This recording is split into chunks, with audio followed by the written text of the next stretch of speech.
Bienvenue, humains, dans les entrailles de ma fourmilière. Je me présente, je suis Matriarca, une fourmi, mais pas n'importe laquelle. Je suis la reine d'une colonie de l'Asus Niger. Vous savez, la fourmi noire de vos jardins. C'est parti, humains, suivez-moi. Commençons par le commencement. Je viens d'atteindre 1 an. Entassée dans la salle des ailés, je suis entourée de princes et de princesses. Il faut que je quitte la cité mère pour accomplir ma destinée de reine. Temps mort, info flash. Déjà, il faut comprendre ce que sont les princes et les princesses. Les princes et les princesses ont tous deux une particularité, celle d'être nés avec des ailes. Les princes ressemblent aux princesses, mais sont beaucoup plus petits et frêles que ces dernières. Car ils ne servent qu'à une chose, procréer. D'ailleurs, dans leur culture, les fourmis les appellent les demi-êtres. Leurs mandibules sont tellement petites que les ouvrières doivent leur donner la béquée.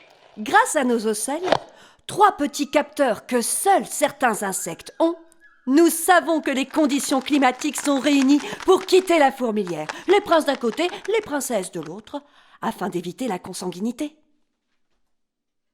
Ah, vous devez comprendre, humains, la différence d'échelle. La différence entre ma taille et la vôtre. Ce qui est grand pour moi est très petit pour vous. Une coccinelle, c'est un grizzly, un puceron, une brebis, un bourdon, un hélicoptère. Une petite brindille, c'est un tronc d'arbre. Ce que vous voyez comme une pelouse est pour moi une jungle miniature. J'ai 2 yeux comme vous, mais les miens sont composés de milliers de facettes. Chacune envoie une image à mon cerveau qui se fond en une seule. Contrairement à vous, humains, je vois les ultraviolets. Avec mes phéromones royales, je les attire. Oh, le temps de l'accouplement n'est rien pour moi. C'est un programme, un passage obligatoire pour la pérennité de l'espèce. Les mâles qui m'auront fécondé mourront les uns après les autres. Dans ma spermathèque, il faut que j'accumule assez de semences pour toute mon existence. Une valve s'ouvre, se ferme. Si l'œuf s'arrête dans ma spermathèque, il est fécondé et donnera une femelle. S'il ne s'arrête pas et passe tout droit, il ne sera pas fécondé. Il donnera un mâle. C'est moi qui décide de leur destin.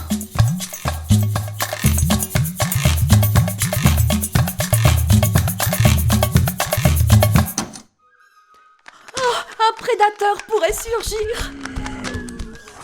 Je suis une proie aussi facile que grasse. Je me hâte. Que la fondation de mon empire commence.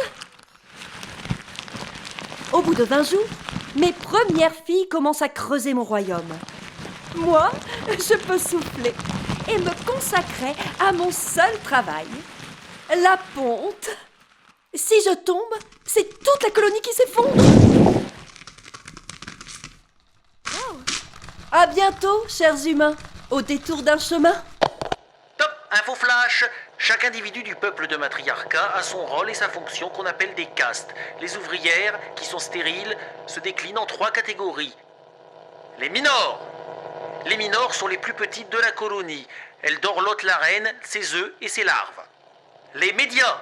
Les médias sont les ouvrières standards. Elles bâtissent la fourmilière et les plus âgées d'entre elles s'appellent les fourrageuses, car comme chez les abeilles, ce sont elles qui s'aventurent à l'extérieur pour trouver la nourriture. Les majors, alias les soldats. Les majors, qu'on appelle aussi les soldats, se reconnaissent grâce à leur tête énorme et leurs mandibules surdimensionnées. Leur unique fonction est la défense du royaume, et elles servent aussi à casser les aliments les plus durs, comme des grosses graines.